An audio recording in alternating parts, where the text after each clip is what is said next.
Hello, നമസ്കാരം. അഖിലയാണ് ജെറുസലേമിൽ നിന്ന്.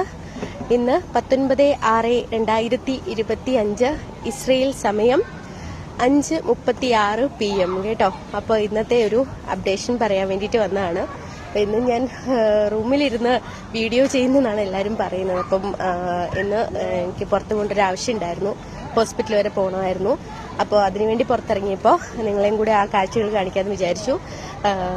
യുദ്ധ അന്തരീക്ഷമാണ് എന്ന് നിങ്ങൾക്കറിയാം. ഇവിടുത്തെ യുദ്ധത്തിന്റെ ഇടയിൽ ഇവിടുത്തെ സാധാരണക്കാരായ ആളുകളുടെ ജീവിതത്തെ ഈ യുദ്ധം എങ്ങനെ ബാധിച്ചു എന്ന് നിങ്ങൾക്ക് നോക്കുമ്പോൾ മനസ്സിലാവും. എല്ലാവരും ബങ്കറിനുള്ളിൽ പേടിച്ച് കഴിയുകയാണെന്നാണ് പലരും റിപ്പോർട്ട് ചെയ്യുന്നത്. പക്ഷെ അങ്ങനെയല്ല. സേഫ്റ്റി പ്രിക്കോഷൻസ് നമ്മൾ തീർച്ചയായിട്ടും എടുക്കുന്നുണ്ട്. അലാം അടിക്കുന്ന സമയത്ത് നമ്മൾ ബങ്കറിലേക്ക് പോകുന്നുണ്ട്. ആ ഒരു ടൈം ബീങ് കഴിയുമ്പോൾ നമ്മൾ അതിൽ നിന്നും പുറത്തു വരുന്നു. സാധാരണമായ നമ്മൾ എല്ലാ കളികളിലും കാര്യങ്ങളും ഒക്കെ കുട്ടികൾ ചെയ്യുന്നുണ്ട്. അതുപോലെ തന്നെ ജോലിക്ക് പോകുന്നുണ്ട്. എല്ലാ ഷോപ്സും ഇവിടെ ഓപ്പൺ ആണ്. നിങ്ങൾക്ക് നോക്കുമ്പോൾ മനസ്സിലാവും. ഇതൊരു പാർക്കാണ്. ഇവിടെ കുട്ടികളെല്ലാം കളിക്കുന്നത്. ഓപ്പൺ സ്പേസ് ആണ് കണ്ടോ. ഇവിടെ ആരും പേടിച്ച് ബങ്കറിലൊന്നും അല്ല കഴിയുന്നത്. ഇതിപ്പോൾ ജെറുസലേമിലെ കാഴ്ചയാണ്. അപ്പം നിങ്ങൾ പറയും ടെല്ലവീവിൽ ഇങ്ങനെയൊന്നും അല്ല, അല്ലെങ്കിൽ ഹൈഫയിൽ ഇങ്ങനെയല്ല, അല്ലെങ്കിൽ മറ്റു സ്ഥലത്ത് ഇങ്ങനെയല്ല. ജെറുസലേമിൽ ചിലപ്പോൾ ഓക്കെ ആയിരിക്കും എന്ന് പറയുന്നുണ്ട്. തീർച്ചയായിട്ടും ടെല്ലവീവിലുള്ള എൻ്റെ സുഹൃത്തുക്കളുമായിട്ടും ഒക്കെ ഞാൻ സംസാരിക്കുന്നുണ്ട്. പ്രത്യേകിച്ച് ഞാൻ ഇസ്രയേലിലാണ് നിൽക്കുന്നത്. അപ്പം നമുക്ക് ഇവിടുത്തെ അപ്ഡേഷൻസ് എല്ലാം കിട്ടുന്നുണ്ട്. അപ്പോൾ ഇന്ന് പ്രധാനപ്പെട്ട ഒരു കാര്യം എന്ന് പറഞ്ഞാൽ ബർഷബ എന്ന് പറഞ്ഞിട്ടുള്ള നമ്മുടെ ഒരു സ്ഥലത്ത് ഇന്ന് മിസൈൽ ആക്രമണം ഉണ്ടായിരുന്നു. അപ്പം 30-ലധികം മിസൈൽ ആക്രമണം നമുക്ക് ഇങ്ങോട്ടേക്ക് ഇന്ന് ഇറാന്റെ ഭാഗത്ത് നിന്ന് അയച്ചിട്ടുണ്ടായിരുന്നു. അതിൽ ഒരെണ്ണം ബർഷബയിലെ സൊറോക്കോ എന്ന് പറഞ്ഞിട്ടുള്ള ഹോസ്പിറ്റലിൽ പതിക്കുകയുണ്ടായി. അപ്പോൾ അവിടെ ഒരു 60 പേർക്കോളം വലിയ രീതിയിലുള്ള ഇഞ്ചുറി അല്ല, സാരമായ പരിക്കുകളോടെ അവരെല്ലാവരും രക്ഷപ്പെട്ടു. വേറെ കുഴപ്പങ്ങളൊന്നുമില്ല. ഇനി ഞാൻ ഒരു കാര്യം പറയട്ടെ. ഈ ഇസ്രയേലിനെ എപ്പോഴും നമ്മൾ മതഗ്രന്ഥങ്ങളൊക്കെ വായിച്ചു നോക്കിയാൽ നിങ്ങൾക്ക് മനസ്സിലാവും. ഇസ്രയേലിനെ എപ്പോഴും ദൈവത്തിന്റെ മണ്ണെന്ന് വിശേഷിപ്പിക്കപ്പെടാറുണ്ട് അല്ലേ. ഇത് വാഗ്ദത്ത ഭൂമിയാണ്. അപ്പം എൻ്റെ ഈ 5 വർഷമായിട്ട് ഇസ്രയേലിൽ ഞാൻ വന്നിട്ട് ഈ 5 വർഷത്തെ എൻ്റെ അനുഭവത്തിൽ നിന്ന് ഞാൻ പറയുകയാണെങ്കിൽ ഈ ദൈവം ഇങ്ങനെ പൊതിഞ്ഞ് സൂക്ഷിക്കുക എന്ന് പറയില്ലേ, അങ്ങനെ ഒരു മണ്ണാണ് കേട്ടോ ഇസ്രയേല്. അതിന്റെ കാരണം ഇന്നുണ്ടായ മിസൈൽ ആക്രമണത്തെ പറ്റി ഞാൻ പറയാം. ഈ സൊറോക്കോ എന്ന് പറഞ്ഞിട്ട് ബർഷബയിലെ ഒരു ഹോസ്പിറ്റലിലാണ് ഇന്ന് മിസൈൽ ആക്രമണം ഉണ്ടായതെന്ന് ഞാൻ പറഞ്ഞേ. ഞാൻ പുറത്തായതുകൊണ്ട് തന്നെ സൗണ്ട് നിങ്ങൾക്ക് ക്ലിയർ ആകുമോ എന്ന് എനിക്കറിയത്തില്ല. ഇപ്പം ഞാൻ റോഡ് ക്രോസിങ്ങിന് വേണ്ടിയിട്ട് വന്ന് നിൽക്കുകയാണ്. അപ്പോൾ ആ സിഗ്നലൊന്നും തെളിഞ്ഞോട്ടെ. തെളിഞ്ഞിട്ടുണ്ട് കേട്ടോ. അപ്പം ഞാൻ ഒന്ന് ഇറങ്ങിക്കോട്ടെ. ഇവിടുത്തെ എല്ലാ ഷോപ്സും ഓപ്പൺ ആണ് കേട്ടോ. ഇവിടുത്തെ കടകമ്പോളങ്ങളെല്ലാം അടച്ച് എല്ലാവരും ബങ്കറിൽ കയറി ഇരിക്കുമോ എന്നൊക്കെ പറയുന്ന ആളുകളൊക്കെ ഇതൊക്കെ ഒന്ന് കാണണം കേട്ടോ. അപ്പം പറയട്ടെ. അപ്പോൾ ഈ സൊറോക്കോ എന്ന് പറഞ്ഞ ഹോസ്പിറ്റലിന്റെ സർജിക്കൽ ഓൾഡ് ബ്ലോക്കിലാണ് മിസൈൽ പതിക്കുന്നത്. അപ്പോൾ നിങ്ങൾ ഇംഗ്ലീഷ് ചാനലൊക്കെ നോക്കുന്ന ആൾക്കാരാണെങ്കിൽ ഒരുപക്ഷെ നിങ്ങൾ ശ്രദ്ധിച്ചിട്ടുണ്ടാവും. ഇവിടുത്തെ ബർഷബയിലുള്ള ഡോക്ടേഴ്സിന്റെ ഒരു വാർത്താ സമ്മേളനം ഉണ്ടായിരുന്നു. അവര് പറഞ്ഞൊരു കാര്യമുണ്ട് കേട്ടോ. അതായത് ഇന്നലെ 18/6/2025 കുറേ അധികം പേഷ്യൻസ്, കുട്ടികള്, അവിടുത്തെ സ്റ്റാഫുകളെല്ലാരും ഈ ഓൾഡ് ബ്ലോക്കിലാണ് വർക്ക് ചെയ്യുന്നത്. അപ്പൊ ഈ ഓൾഡ് ബ്ലോക്കിൽ വർക്ക് ചെയ്യുന്ന സമയത്ത് അവരെ ഇന്നലെ വൈകുന്നേരം, ഇന്ന് രാവിലെ അവിടെ മിസൈല് പതിക്കുന്നൊന്നും അറിഞ്ഞുകൂടാ. അപ്പൊ അവർക്ക് ഇന്നലെ അവിടുത്തെ മുഴുവൻ ആൾക്കാരെയും ആ ഓൾഡ് സർജിക്കൽ ബ്ലോക്കിൽ നിന്നും ന്യൂ സർജിക്കൽ ബ്ലോക്കിലേക്ക് മാറ്റി. കംപ്ലീറ്റ് ആളുകളെ ന്യൂ സർജിക്കൽ ബ്ലോക്കിലേക്ക് മാറ്റി.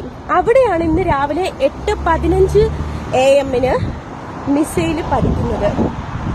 അതൊരു വല്ലാത്ത അത്ഭുതം തന്നെയാണ് കേട്ടോ. അല്ലെങ്കിൽ അവർക്ക് പെട്ടെന്ന് അങ്ങനെ ഒരു ചിന്ത തോന്നാൻ എന്താണ് കാരണം? ഈ സർജിക്കൽ ബ്ലോക്കിൽ നിന്ന് അവരെ മാറ്റി അടുത്ത ഇതിലേക്ക് അതാണ് ഞാൻ പറഞ്ഞത്, ദൈവത്തിന്റെ സ്വന്തം നാടെന്ന് സത്യത്തിൽ, അല്ലെങ്കിൽ ദൈവം ഇങ്ങനെ സ്വന്തം കൈകൊണ്ട് ചേർത്ത് നിർത്തി സംരക്ഷിക്കുന്ന ഒരു നാടെന്ന് ഞാൻ പറയുന്നത്. പെട്ടെന്നായിരുന്നു അത്. അവരങ്ങനെ ഷിഫ്റ്റ് ചെയ്തു. ഇന്ന് ആ സ്ഥലത്ത് കൃത്യമായിട്ട് മിസൈല് വീണെന്നുള്ളതാണ്. ഇപ്പൊ അവരെ അവിടെ, അതായത് നമ്മൾ അയൺ ഡോം ഉപയോഗിച്ച് നമ്മുടെ ഡിഫൻസ് സിസ്റ്റം അത്രത്തോളം പവർഫുൾ ആണ്. അത് വെച്ചിട്ട് നമ്മൾ മാക്സിമം വരുന്ന എല്ലാത്തിനെയും നമ്മൾ തകർത്ത് കളയുന്നുണ്ട്. പക്ഷെ ഇപ്പൊ 300-400 വരുന്നിടത്ത് ഒന്നോ രണ്ടോ എണ്ണം അവിടെ ഇവിടെയും പതിച്ചെന്നിരിക്കും അല്ലേ? അപ്പൊ ഈ 300-400 പതിച്ചു കഴിഞ്ഞാലുള്ള അവസ്ഥ എന്തായിരിക്കും ഇസ്രയേൽ പോലൊരു ചെറിയ രാഷ്ട്രത്തിലേക്കാണ് പിന്നെ ഈ 400-ലധികം വരുന്ന ബാലിസ്റ്റിക് മിസൈലുകൾ ഒറ്റ ഇതിൽ ഇങ്ങോട്ടേക്ക് അയക്കുന്നത്. അപ്പൊ ഇതിനെ ഒരേ രീതിയിൽ നമ്മൾ തടയുകയും ചെയ്യുന്നുണ്ട്, സാധാരണ സിവിലിയൻസിനെ പ്രൊട്ടക്ട് ചെയ്യുന്നുണ്ട്, അതുപോലെ തന്നെ നമ്മൾ തിരിച്ചടിക്കുകയും ചെയ്യുന്നുണ്ട്. ആ ഒരു സമയത്ത് ബൈ ചാൻസിൽ 1-2 എണ്ണം പല സ്ഥലത്തും വീണ് പൊട്ടുന്നുണ്ട്. അതിൻ്റെതായ ചെറിയ ചെറിയ നാശനഷ്ടങ്ങൾ ഉണ്ടാവുന്നുണ്ട്. ദൈവത്തിന്റെ ഒരു വലിയ അനുഗ്രഹം കൊണ്ട് വലിയ രീതിയിലുള്ള ഒരു കാഷ്വാലിറ്റീസോ വലിയൊരു മരണ നിരക്കോ ഒന്നും ഇവിടെ നമുക്ക് കാണാൻ സാധിക്കത്തില്ല. ഞാനിവിടെ 5 വർഷമായി ജോലി ചെയ്യുന്നു. കഴിഞ്ഞ 2.5 വർഷമായിട്ട് നിരന്തരം യുദ്ധം ചെയ്യുന്ന ഒരു രാജ്യത്ത് നിന്നുകൊണ്ടാണ് ഞാൻ സംസാരിക്കുന്നത്. ഇവിടെ യുദ്ധ സമാനമായ എന്തെങ്കിലും അന്തരീക്ഷം നിങ്ങൾക്ക് കാണുന്നുണ്ട്? ഇവിടെ ഇപ്പം ഡേ ടൈം ആയതുകൊണ്ട് ഇവിടെ ഇപ്പം സൺസെറ്റ് ആവാൻ ഒരു 8:15, 8:30 ആവാറുണ്ട്. അപ്പൊ അതിന്റെ നല്ല വെയിലുണ്ട്. അപ്പൊ ഈ വെയിലിന്റെ അത്രയും ഒരു നിങ്ങൾക്ക് കാണാൻ പറ്റുന്നുണ്ടാവും വീഡിയോയില്. വെയിൽ ഭയങ്കരമായിട്ടുള്ളത് കൊണ്ടാണ് അധികം ആൾക്കാർ ഇവിടെ കാണാത്ത. അല്ലെങ്കിൽ ഇവിടെ മൊത്തം ഇത് ജനവാസ കേന്ദ്രമാണ്. ഇതാണ് ഹോസ്പിറ്റൽ. ഇവിടെ നിറച്ച ആൾക്കാരുണ്ട്. ഇവിടുത്തെ ഒരു ഹോസ്പിറ്റലാണിത്. അപ്പോ ഈ ഒരു ടൈം ആയതുകൊണ്ട് ഇപ്പൊ നാടുമായിട്ട് 2.5 മണിക്കൂറിന്റെ വ്യത്യാസമാണ് നമുക്കുള്ളത്. സമ്മർ ടൈമിൽ 2.5 മണിക്കൂർ വ്യത്യാസവും വിന്റർ ടൈമിൽ നാടുമായിട്ടൊരു 3.5 മണിക്കൂറത്തെ വ്യത്യാസവും നമുക്ക് വരുന്നുണ്ട്. അപ്പൊ ഇവിടെ അങ്ങനെ ഭയങ്കര ഒരു യുദ്ധമാണെന്നും പറഞ്ഞ് എല്ലാവരും ബങ്കറിൽ കയറിയിട്ട് ഇങ്ങനെ ഇരിക്കുമൊന്നുമല്ല.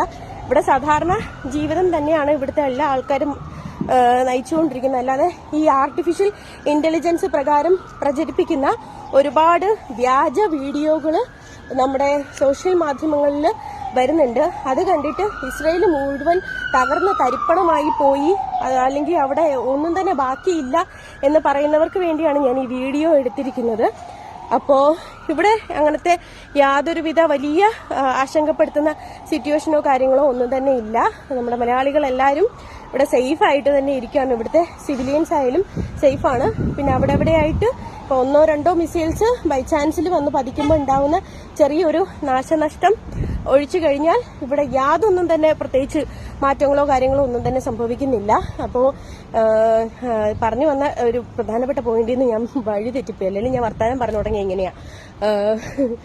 അപ്പോൾ ദൈവത്തിന്റെ വാഗ്ദത്ത ഭൂമി എന്നറിയപ്പെടുന്ന ഈ മണ്ണിനെ ദൈവം അത്രത്തോളം ചേർത്ത് നിർത്തുന്നുണ്ട് കേട്ടോ.